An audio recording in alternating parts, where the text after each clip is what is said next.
Ashamaa harka fuune ilmaan Oromoo idil addunyaa irratti argamtan nagaa fi wayyamni bakka jirtanitti isin haa qaqqabu jecha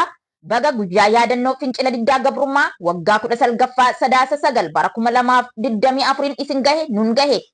Sadaasa 9 guyyaa yaadannoo fincila diddaa gabrummaa. Sadaasni 9 seenaa qabsoo Oromoo keessatti guyyaa boqonnaa haaraa fi tooftaa qabsoo haaraa akkasumas humni uummata Oromoo keessumattuu dargaggoota Oromoo maal hojjechuu akka danda'u mirkaneessee darbeedha. Guyyaa yaadannoo fincila diddaa gabrummaa Oromoo bara kanaa sirna ho'aa ta'een yaadachuuf jaarmiyaan ABO WBO idil addunyaa Sadaasa 9 bara 2024 sa'aatii 6 PM akka Oromiyaatti jechuun galgala sa'aatii 12 sa'aatii 10 AM akka Washingtonitti yookiin sa'aatii 16 akka giddugala Awurooppaatti isin waliin kabajuuf qophii isaa xumuratee jira. Maarree guyyaa seena qabeessa kana irratti argamtanii nu waliin akka hirmaattaniif kabajaan affeeramtanii jirtu.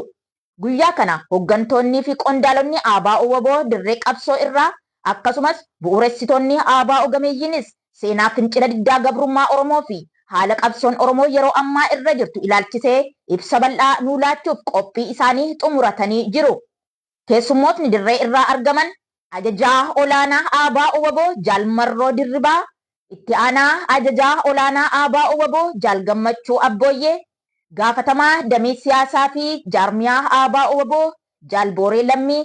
gaafatamaa damee aadaa fi beeksisaa ABO WBO Jaal Daandii Elemoo, gaafatamaa damee dantaa waraanaa ABO WBO Jaal Eebbisaa Raatessaa, gaafatamaa damee dinagdee ABO WBO Jaal Qajeelaa Siraaj, gaafatamaa koree seeraa fi to'annoo ABO WBO Jaal Gaaddisaa Jibaat, ajajaa waraana bilisummaa Oromoo zoonii giddu galeessaa Jaal Abdii Dhugaa, ajajaa waraana bilisummaa Oromoo zoonii madda albuudaa Jaal Rabbirraa Bilisummaa, ajajaa waraana bilisummaa Oromoo zoonii kibba bahaa Jaal Sabaa'if Galgoo, ajajaa waraana bilisummaa Oromoo zoonii bahaa Jaal Hambisaa Seenaa, ajajaa waraana bilisummaa Oromoo zoonii kaabaa Jaal Qeerransoo Waayyuu, ajajaa waraana bilisummaa Oromoo zoonii kibbaa Jaal Lalisaa Duulaa, ajajaa waraana bilisummaa Oromoo zoonii dhihaa Jaal Shoddee Kuufataa, itti aanaa damee dantaa waraanaa ABO WBO Jaal Abbaa Jiloo, ajajaa waraana bilisummaa Oromoo zoonii Hora Harsadee Jaal Gammachuu Shaanqoo nu waliin hirmaatu.